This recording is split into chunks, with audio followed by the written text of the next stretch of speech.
en varios niveles, el ministro de Economía en el Congreso de la República, la ministra de la Producción en Gamarra, digamos, al menos desde la foto hay un intento por mover rápidamente la maquinaria económica. Pero claro, necesitan también del legislativo para cierta normatividad respecto a los objetivos trazados. Pero el congresista Williams, presidente del Congreso, se ha mostrado absolutamente solícito a esa necesidad. Y está bien que se trabaje así. Pero hay que trabajar, claro, con todos los gobiernos y no solo con los que nos gustan más. Pero en fin, que ese sea otro detalle o en tal caso que eso sea la anécdota. Vamos a conversar sobre este tema con el economista Jorge Guillén, profesor asociado de la Universidad de ESAN, a quien quiero agradecerle muchísimo que nos acompañe. Jorge, ¿cómo le va? Buenas noches, bienvenido al programa, gracias por estar con nosotros. ¿Qué tal, Carlos? ¿Cómo están? Buenas noches. Un gusto estar con usted, Jorge, gracias por la posibilidad de conversar de estos temas. A ver, la ministra de la Producción, Sandra Belaunde, reitera su compromiso con las pequeñas empresas. No conozco ningún gobierno que desde el discurso no haya puesto énfasis en la necesidad de apoyar, estimular, acompañar a las MIPES. Está bien. La pregunta es, en el marco de un Estado promotor, como lo señala la Constitución, ¿cómo se podría incentivar aún más el papel de las MIPES? Sí, hay una serie de medidas que vienen del MEF en relación también con el Produce y con algunos ministerios. Lo que sorprende también es un poquito que quizás la SBS no esté involucrada acá también por el lado de los créditos y las microfinanzas, pero el impulso es por el lado de tributario, el impulso también está por el lado de prorrogar un poco el plan de reactiva, los pagos, ¿no? Para tratar de inyectar lo más que se pueda un estímulo de liquidez hacia ese sector. Es un sector que no produce mucho, pero sí genera mucho empleo. Sí, señor. Es un sector importante en la generación de empleo y en el bienestar. Entonces, la idea es un poco de estos planes de mediano y largo plazo, es tratar de mejorar su productividad. Eso todavía no está claro cómo lo van a hacer. Y por el otro lado, es tratar un poco por el lado de los créditos y tributarios, darle las facilidades para que puedan inyectarle un poco de liquidez y puedan, reactivarse de la mejor manera, ¿no? Claro. Ahora le voy a proponer, Jorge, si usted me lo permite, desmenuzar cada uno de estos planes, pero yo quería preguntarle si estas medidas realmente pueden coadyuvar a generar una dinámica de consumo interno donde las MIPES tengan un papel relevante. No está del todo claro cómo van a elevar la productividad. Es ideal. Si tú elevas productividad, bajas informalidad y reactivas ese sector, eso en teoría. Pero ¿cómo elevas esa productividad? Los sectores corporativos son más productivos que los sectores pymes y MIPES, incluso comparado con Colombia, que ni siquiera con la OCDE, sino con Colombia. La productividad de las MIPES es mucho menor a la productividad de las MIPES colombianas, por ejemplo, ¿no? Entonces, todavía no está del todo claro cómo van a hacer ese mecanismo, ¿no? Y ese mecanismo permitiría bajar la informalidad y generar mucho más empleo. Por el lado tributario, por el lado fiscal, por el lado tributario, por el lado de crédito, sí está del todo claro cómo van a tratar de ayudar a estos sectores, ¿no? Tratar de aliviarles un poco en la programación de pagos. Claro. Y tratar de aliviarles un poco en los pagos tributarios, ¿no? Para que de esa manera puedan sus costos se reduzcan y puedan, reinvertir un poco más, ¿no? De acuerdo. Para que puedan impulsarse un poquito más. En ese sentido, se ha impulsado el aumento en 150 millones de soles al Fondo MIPE Emprendedor, que va a beneficiar a 10.000 micro, pequeñas y medianas empresas. Lo que significa que se está poniendo el acento en el crédito, en la necesidad de trasladar dinero y posiblemente dinero barato a las MIPES. Pero ¿ese es el problema de una MIPE hoy? ¿Es un tema crediticio? Es decir, ¿una MIPE no crece hoy, no avanza hoy por un tema de crédito? No, hay otros factores más. Uno le puede dar el crédito, claro, puede suceder un escenario como el que usted está sospechando, que es quizás le otorgo el crédito y después no se reactiva, claro, porque la economía no va bien, porque no hay demanda interna, no hay inversión, no se mueve la economía y por ende yo no voy a poder pagar ese crédito, ¿no? Y al final, bueno, todos los peruanos tenemos que pagar ese error, ¿no? Que ocasiona un forado fiscal. No es mucho el dinero, ¿no? Como te digo, este sector no maneja tanto dinero, eso como porcentaje del PBI es menos de 0,1% del PBI. O sea, no es un forado que nos va a, digamos, este plan, en el caso sea fallido, no va a implicar una insostenibilidad de las finanzas públicas. Es verdad. Ahora, ¿y si el problema PYME es innovación? ¿Y si el problema PYME es digitalización? Y si el problema PYME es simplificación administrativa, de pronto no es un tema de crédito, es un tema de capacitación a otro nivel, Jorge. Hay ya varios proyectos de innovación y de capacitación que ya vienen desde mucho más atrás. Incluso las universidades han participado otras universidades en estos, a través de capacitaciones a diferentes sectores, ¿no? En planes que son más, a los cuales la universidad recibe un dinero del Estado, ¿no? No tiene unas ganancias extraordinarias a través de ello, pero capacita, ¿no? Y eso le ayuda a la universidad a tener cierto puntaje en los rankings, porque está en el componente digamos, de responsabilidad social, está aportando a la sociedad.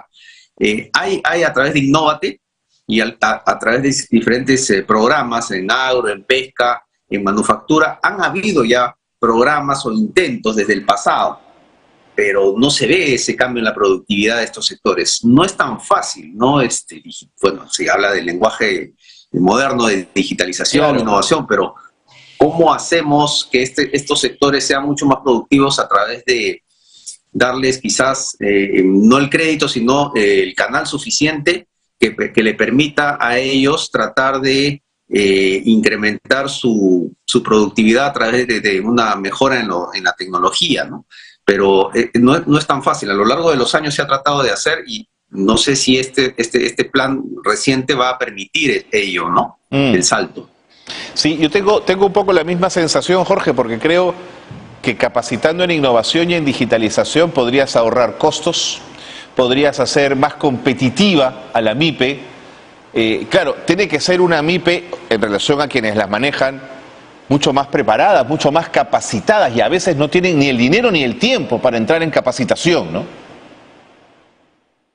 Sí, o a veces están en una especie de zona de confort, ¿no? Y no quieren algunas de... Claro, lo ideal sería tratar de identificar cuáles son sus necesidades, para de esa manera hacer un match perfecto, ¿no? En los programas anteriores que te menciono, de Innovate y todos estos programas que han sido a través de Produce, han llegado con las universidades, han sido muy generales, ¿no? De capacitación en gerencia, en evaluación de proyectos, y como dices, a veces no lo necesitan, ¿no? Habría que ver cuál es lo que exactamente necesitan para darles ese impulso, o buscar la experiencia de Colombia, porque señor, Colombia tiene una productividad en sus MIPES mucho mayor que la nuestra. ¿Qué es lo que tiene Colombia que no tenemos nosotros, ¿no? Eso es lo que habría que preguntar. También es un tema de infraestructura, ¿no? Porque cuando van a exportar, por ejemplo, tienes muchos cuellos de botella. También. Hace 10 años que no hacemos nada en el puerto del Callao, ¿no? Entonces, también este tema de infraestructura influye mucho, que es más que nada inversión pública, influye mucho en que no se pueda repotenciar esa frontera de posibilidades de producción de las MIPES. Correcto. Y en algún sector de las MIPES, pienso por ejemplo en el textilero, en Gamarra, ¿cuánto impide el crecimiento de este sector el tema de la competencia desleal que puede plantear el algodón indio o las confecciones chinas? Porque desde Gamarra andan pidiendo hace buen tiempo salvaguardias como una forma para poder competir frente a una economía absolutamente desleal.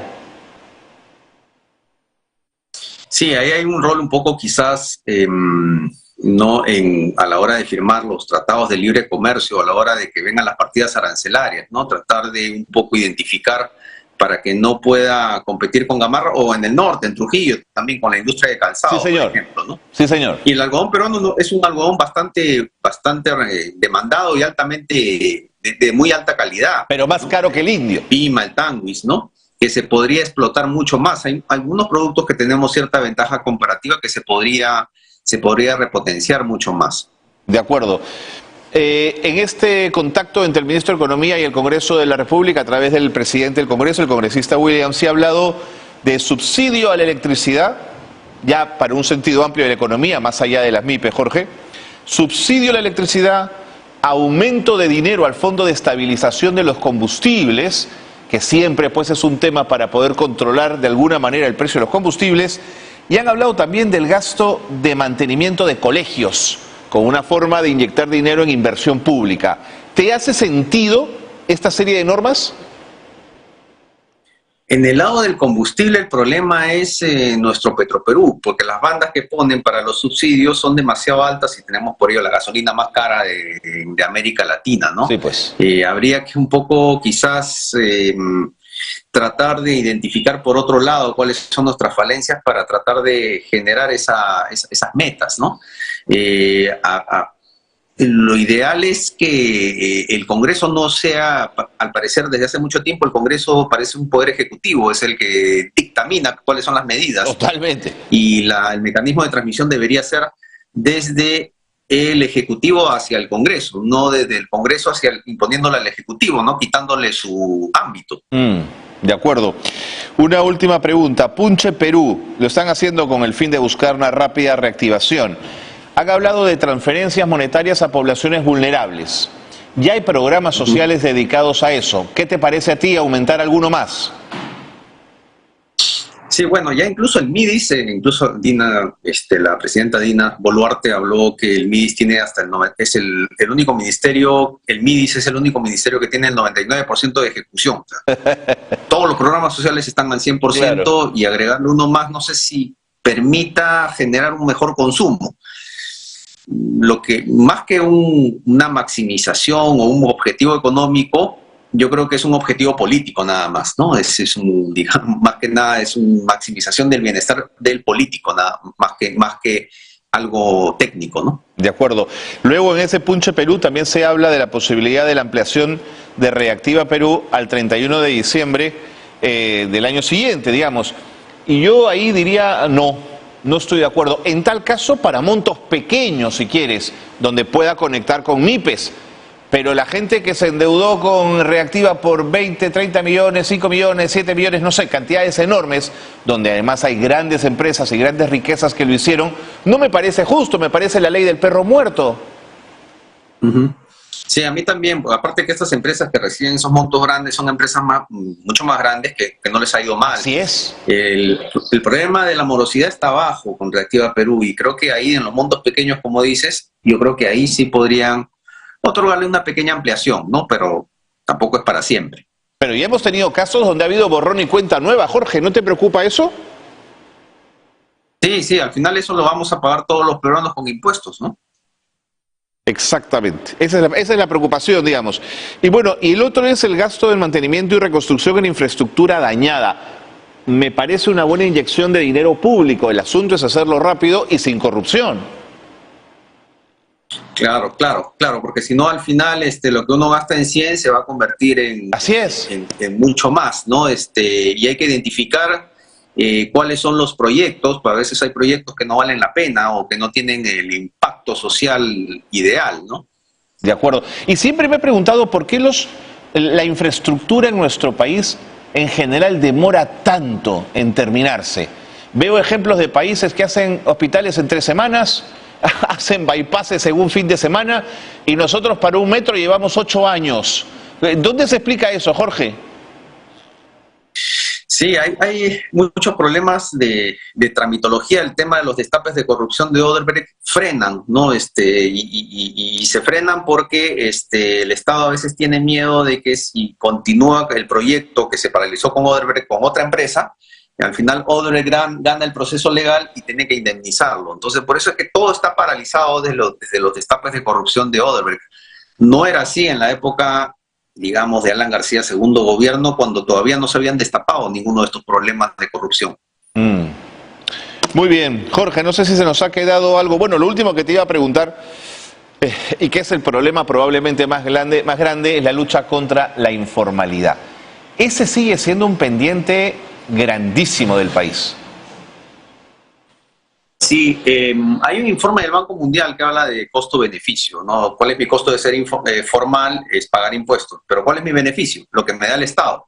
Pero ahora, más que nunca, desde hace 2, 3 años, peor aún, claro, el Estado no tiene un rol subsidiario de mejorar salud, educación o proveer los servicios públicos de la mejor manera. Entonces, si tienes un Estado que no te provee de la mejor manera, no pago impuestos.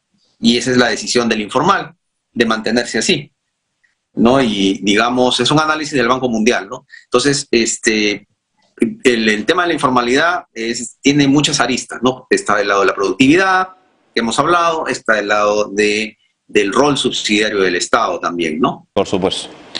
Muy bien, Jorge, hemos hecho un buen repaso entonces a todos estos temas económicos. Te agradezco muchísimo la gentileza de haber estado con nosotros en el programa. Que pases unas buenas fiestas, Jorge. De igual manera. Jorge Guillén es economista y profesor asociado de la Universidad de San, quien nos daba sus apreciaciones, sus aproximaciones a varios temas ligados al mundo de la economía y que el gobierno de la presidenta Dina Boluarte está intentando